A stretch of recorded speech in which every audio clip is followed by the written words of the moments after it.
Eu sou o professor Paulo Rangel Rios, da Universidade Federal Fluminense, Escola de Engenharia Industrial Metalúrgica de Volta Redonda. Este é o 5º vídeo da série Crescimento de Grãos. Nesse vídeo nós vamos tratar do ancoramento dos contornos de grãos por partículas, um tema bastante controverso. Primeiro nós vamos dar um exemplo da física elementar. É importante a gente compreender que o movimento da interface num cristal é dissipativo e que as partículas são obstáculos dissipativos. Nós já vamos esclarecer isso melhor. Depois nós vamos falar da distribuição, dos tipos de distribuição das partículas no espaço,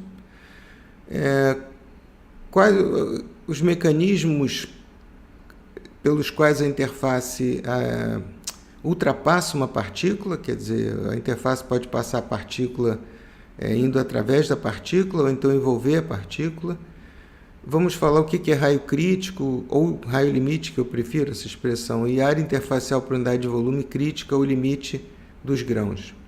E a comparação de modelos existentes com resultados experimentais e tirar algumas conclusões. Este é um exemplo da física elementar de um processo conservativo. Vamos supor que a gente tenha uma força, essa força esteja empurrando um bloco que por sua vez empurra uma mola. Todo mundo sabe que o trabalho vai ser proporcional à constante da mola vezes a distância, e quando a força faz o trabalho até que a mola se comprima uma quantidade de ΔX, a gente tem o trabalho feito igual a esse, e esse trabalho vai ficar, vamos dizer assim, armazenado na mola, essa energia como energia potencial. Quer dizer, note que aqui nós não temos atrito, então não existe dissipação, um processo conservativo.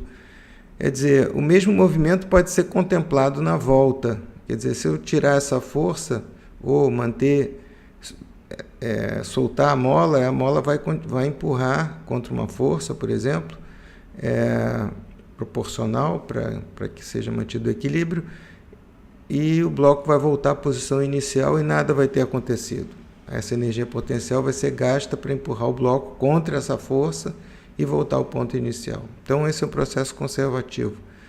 Vamos dizer, note que a energia se conserva sempre, em qualquer processo, mas nesse caso é possível reverter o processo sem perda de nada, não há problema de reverter.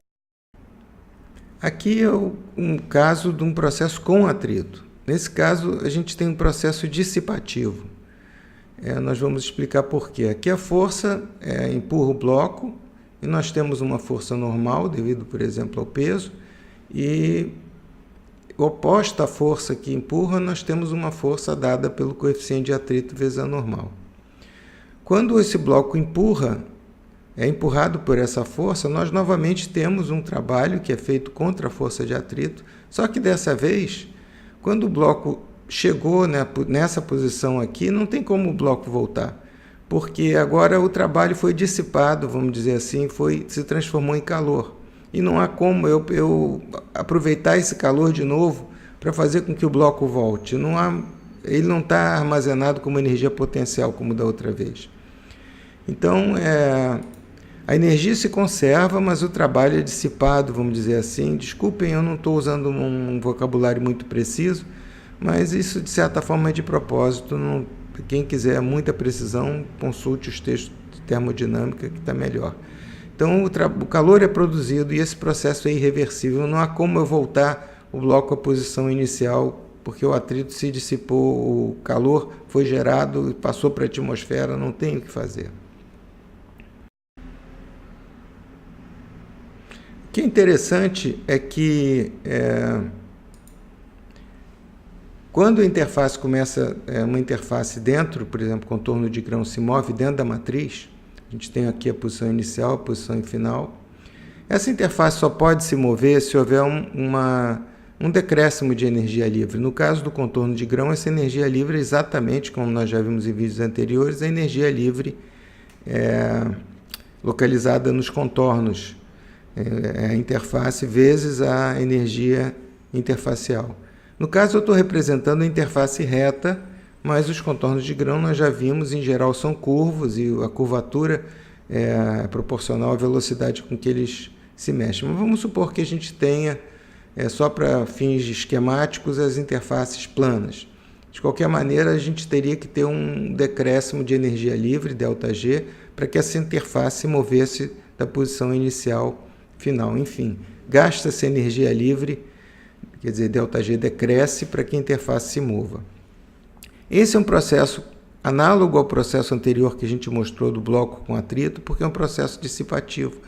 Nós não temos nunca como voltar da posição final para a posição inicial, porque nós nunca vamos conseguir aumentar a energia livre. Então, nós temos um trabalho irreversível que é feito por uma força, por exemplo, que empurra essa interface, que eu não representei, e esse trabalho novamente vai se dissipar sob a forma de calor, e aí a energia se conserva. Então, a energia se conserva, mas não a energia livre. A energia livre, na verdade, não é uma energia no sentido da energia total, calor e trabalho menos calor, é igual a variação de energia, como na primeira lei da termodinâmica.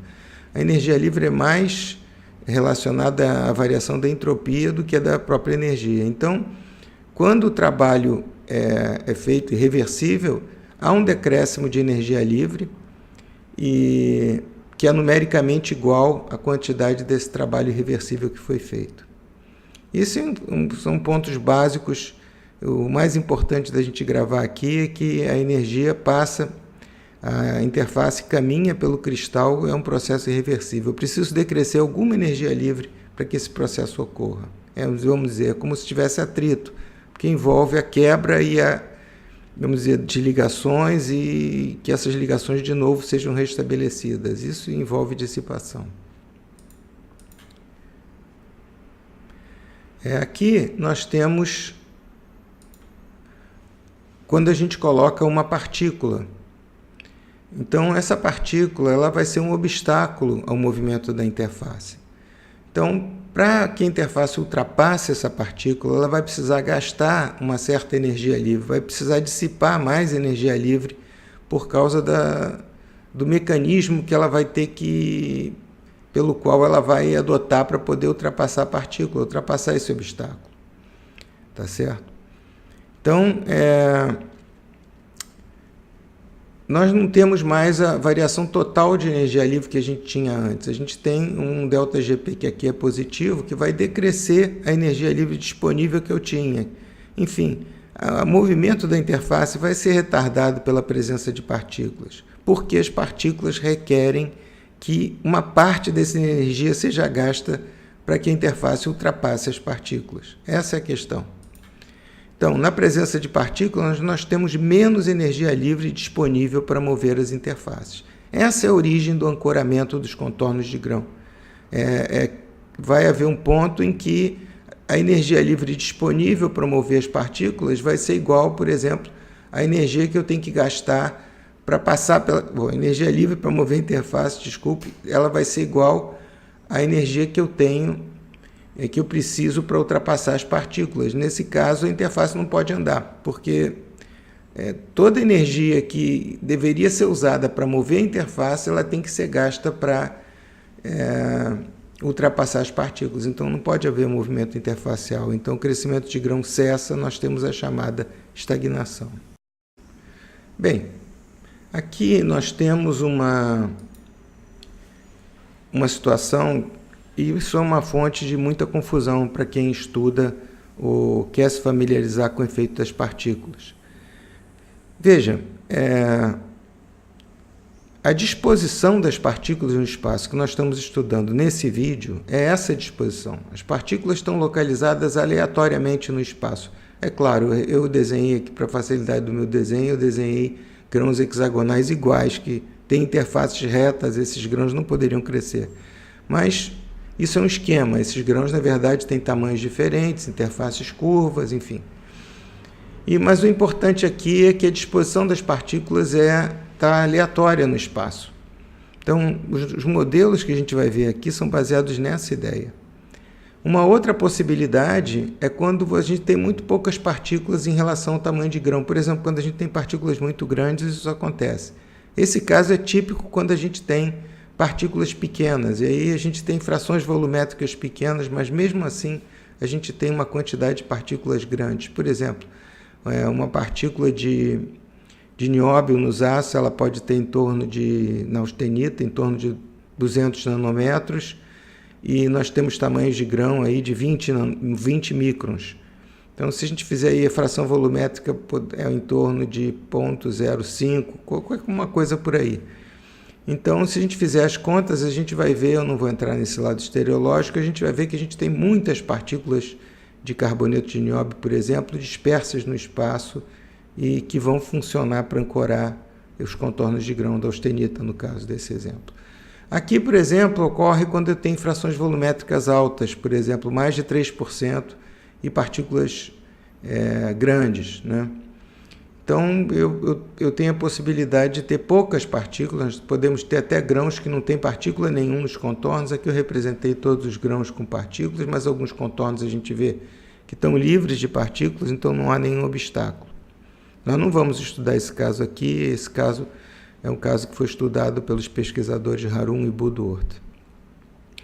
Aqui é quando a gente tem um caso de partículas somente localizadas nos contornos de grão. Esse não é um caso muito comum, mas pode acontecer, por exemplo, com a precipitação de carbonetos de cromo nos contornos de grão de ácido inoxidável. Então, a gente tem de ácido inoxidável austenítico, o típico fenômeno da sensitização é provocado pela precipitação de carbonetos de cromo da forma M23C6 nesses contornos. Então, a gente vê esse tipo de coisa. Nós também não vamos tratar desse caso aqui. De longe, o caso mais comum, de maior interesse, pelo menos para aços, é esse tipo de... E também para materiais cerâmicos, esse tipo de caso aqui. Mas isso não quer dizer que os outros dois casos não possam ocorrer, só que nós não vamos tratar deles aqui nesse vídeo. Bem, aqui nós temos uma questão bastante controversa, que é a questão dos mecanismos de interação com uma partícula, como a interface interage com a partícula, como a interface passa através da partícula. Isso é uma questão controversa. E existe inclusive uma linha de trabalho que eu nem vou mencionar aqui, mas eu também acho importante, que atribui ao tipo de interface também alguma possibilidade de estagnação, mas eu não quero complicar, eu vou me ater à vista clássica, que é partículas ancorando grãos. Então, esse mecanismo foi proposto originalmente por Zener, no trabalho clássico dele, na verdade, quem escreveu o trabalho foi Smith. Isso foi uma comunicação do Zener. E esses são outros trabalhos que eu recomendo que o interessado dê uma olhada, contém referências. Nesse trabalho aqui, que eu fiz com Gottstein e Schwindlerman, eu proponho uma outra maneira de derivar essa interação através da ideia de que, quando as partículas passam pelo contorno de grão, há uma dissipação. Então, esse mecanismo, a interface vem, se forma uma espécie de buraco que é ocupado pela partícula, e depois a interface continua o caminho dela a existir. Nós podemos ver isso de várias formas, mas eu reproduzi essa figura de propósito, porque essa é uma figura feita pelo Fonseca na tese dele, é vista em todos os livros-texto que estudam, provavelmente a única figura sobre ancoramento de partículas que é reproduzida nos livros-texto. Então, a energia livre, como eu falei, é dissipada devido à interação, eu não vou entrar nos detalhes, da partícula com o contorno. Essa é uma outra possibilidade em que foi observado por Ashby, primeiro, com um sistema modelo, que ele usou esferas de vidro e espuma. Ele observou que a espuma, quer dizer que a interface da bolha de sabão, ela envolvia as esferas de vidro. E, na verdade, esse mecanismo, devido a Gottstein e Schwindlerman, eles viram isso, né? Esse é um resultado experimental, eu não coloquei em nenhum esquema. em que a interface se curva, envolve a partícula e depois que ela vai embora, ela ainda deixa um pequeno loop de interface. É muito semelhante ao mecanismo de Orovan, para quem já estudou discordâncias, passa uma discordância. Eu acho que eles tiveram muita sorte de ver esse loop, porque nas temperaturas que a gente estuda isso, esse loop provavelmente vai ser instável, vai se dissipar rapidamente, vai se dissolver na matriz rapidamente, não vai ser estável. Mas nessa foto mostra claramente o movimento que o contorno pode envolver a partícula e deixar um loop. Isso daqui é o segundo mecanismo. A gente vê claramente que tem que ter uma dissipação para que essa dissipação, vamos dizer, envolve a criação dessa quantidade de interfaces necessária, o suficiente para envolver a partícula que foi ultrapassada pelo contorno. Aqueles modelos que eu acabei de mostrar, quer dizer, aqueles mecanismos que eu acabei de apresentar, a partir daqueles mecanismos, a gente pode derivar modelos quantitativos sobre o efeito das partículas. Então, esse RL a gente pode chamar de raio limite ou raio crítico. Eu prefiro raio limite, mas raio crítico também é perfeitamente aceitável. Ele é proporcional, em muitos modelos, ao raio das partículas dividido pela fração volumétrica das partículas. Uma outra maneira de ver essa expressão, na minha opinião, mais simples e provavelmente mais simples de medir também, é que a gente, em vez de falar de raio limite, a gente fala de área por unidade de volume limite. A área por unidade de volume, quer dizer, a área dos contornos de grão por unidade de volume limite, que é proporcional à área das partículas por unidade de volume. A gente nota que, como a gente já falou aqui em metalografia, num dos primeiros vídeos, é possível medir essa área por unidade de volume facilmente e também a área das partículas por unidade de volume por um método análogo de retas, interseções, etc. Isso daí, os livros de metalografia quantitativa podem explicar melhor do que eu. Então, a constante de proporcionalidade depende do modelo, que por sua vez depende do mecanismo. Essa foto aqui é uma foto de uma liga alumínio 1% de manganês da tese de doutorado do Glaucio Fonseca. Aqui mostra os contornos de grão estão ancorados por partículas a 580 graus Celsius. Quer dizer, o crescimento cessou aqui, não há como, o grão não aumenta de tamanho a 580. Ele fica estagnado, o crescimento fica estagnado devido às partículas. Aqui nós temos um efeito, uma comparação com muitos resultados experimentais. Esse gráfico foi feito por mim, pelo Glaucio Fonseca, num trabalho que a gente publicou em 2010. Ele é baseado no trabalho de Manoir, da Exige, em 1998. A diferença é que alguns resultados a mais foram incluídos, mas o gráfico é muito parecido, fora esses resultados a mais. Essa linha aqui é a linha do trabalho do Harun e Budworth, que nós não vamos discutir, e ela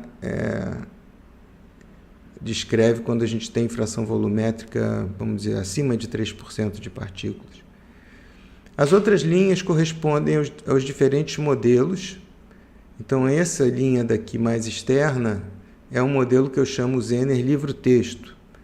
Por quê? Porque esse modelo, esse 4/3, é encontrado em praticamente todos os livros-texto que vocês forem consultar. A gente vê que a comparação desse Zener livro-texto com os resultados experimentais é muito ruim. Esse modelo dá um resultado que é uma ordem de grandeza acima, pelo menos acima, do resultado experimental. Isso é bem conhecido para quem já trabalhou, por exemplo, o exemplo que eu já dei de partículas de nióbio, de NBC, carboneto de nióbio na austenita, por exemplo. Basta fazer um cálculo rápido, usando estimativas, que a gente vê que essa expressão dá um resultado praticamente uma ordem de grandeza do que a gente observa na prática. No entanto, ele continua sendo reproduzido nos livros-texto como se fosse um resultado correto. É assim. E também em trabalhos. Mas a gente sabe que está errado. Por que ele continua? Não sei.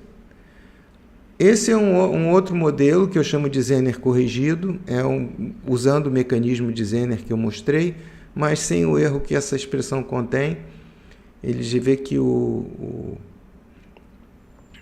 já dá um tamanho de grão bastante menor e bem mais próximo dos resultados experimentais, embora esse gráfico log dê a ideia de que ele é muito mais próximo do que na verdade é. Eu não vou discutir esses dados, alguns dados que estão aqui são problemáticos, mas o que importa é a visão geral que esse gráfico nos dá.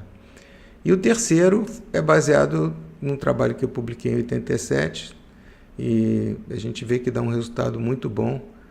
A questão é a seguinte, a grande discussão que se tem é qual o mecanismo. E esse resultado vem do mecanismo de envolvimento da partícula, enquanto que esse aqui vem do mecanismo clássico em que a interface passa pela partícula. Agora, há a possibilidade desse resultado ser correto e o movimento não ser de envolvimento, ser algum outro? Não sei, pode ser. O ponto é que esse resultado numérico tem dado resultados razoavelmente de acordo com os resultados experimentais. Eu, pessoalmente, acredito que esse mecanismo de Zener também seja possível, depende da partícula, depende da interface, nós temos muitos sistemas, então que o resultado experimental talvez fique entre esses dois. Nós vamos mostrar em seguida um resultado experimental que fica bem próximo do modelo, mas podemos ter outros sistemas em que esse resultado se afaste um pouco. Então, acho que isso depende do sistema e depende do tipo de partícula, enfim. Aqui nós temos um resultado experimental obtido por Fonseca na tese de doutorado dele, que foi publicado na Scripta em 2004. E a gente vê que esses triângulos escuros foram calculados de acordo com essa relação que corresponde ao modelo proposto por mim em 1987. Nesse caso, as amostras de 40%, aqui alumínio foi deformado 80%, aqui 40%. O que está acontecendo aqui? Esse é um dos pontos que eu acho que é difícil do aluno entender. E por isso que existem dados que, na minha opinião, não são muito confiáveis. Por quê? Porque o que originou esses grãos, esse tamanho de grão, foi originado por recristalização. A recristalização tem uma força motriz, vamos dizer, 100 vezes maior do que a força motriz para o crescimento de grão. Então, o grão recristalizado vai crescer e praticamente não vai ligar para as partículas que estão de alumínio e manganês que estão impedindo o crescimento de grão, até um ponto final em que a recristalização termina. O tamanho de grão final da recristalização vai ser dado pelo número de grãos recristalizados que se originam devido aos mecanismos de nucleação da própria recristalização.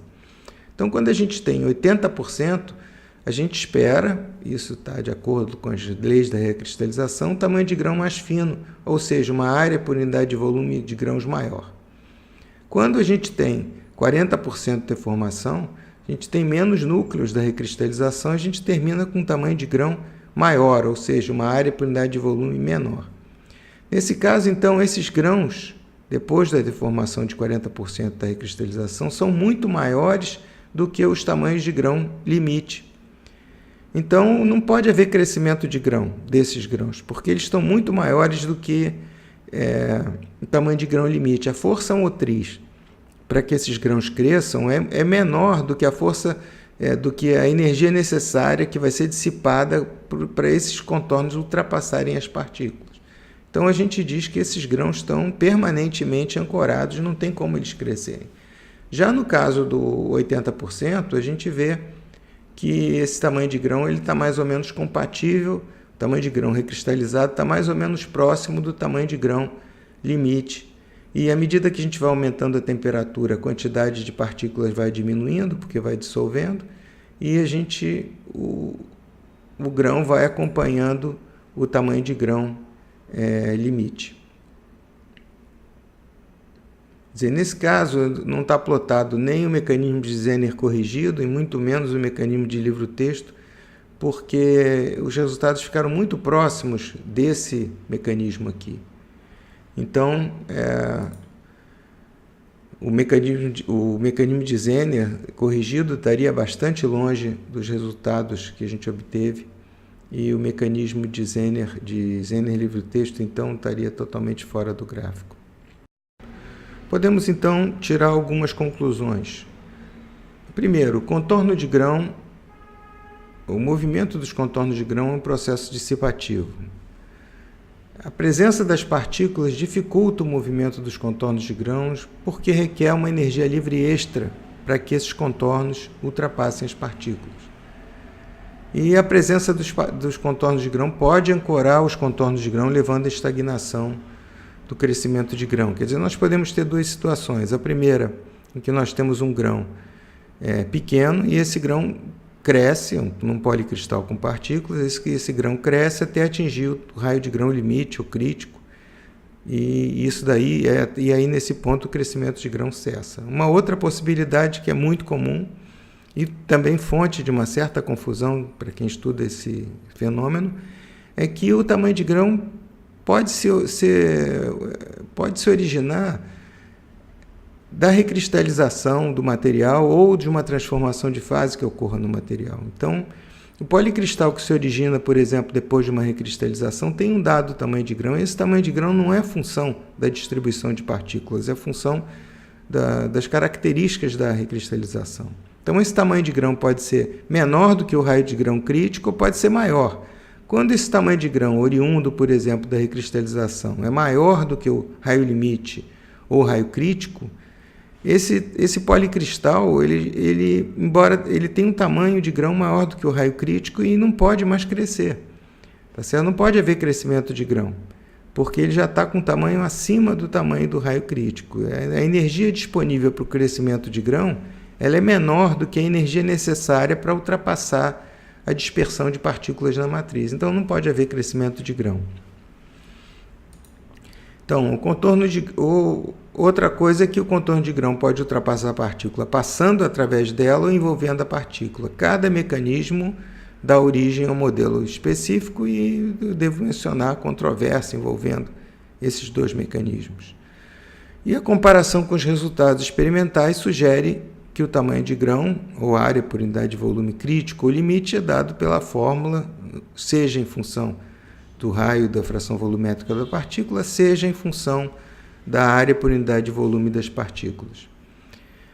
Note que esse resultado é numericamente correto. Se, de fato, essa é uma questão mais de opinião do que de evidência, que nós não temos tanta evidência experimental assim, se esse mecanismo aqui, se esse número é de fato resultado de um mecanismo de envolvimento ou não, o fato é que esse número, essas fórmulas dão resultados razoáveis.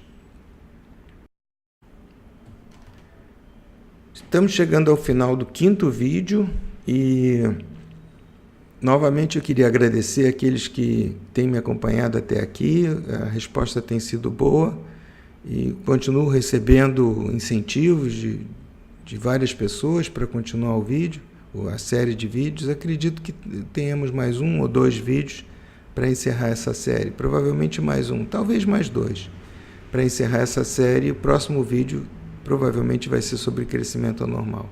Queria agradecer a todos e até o próximo.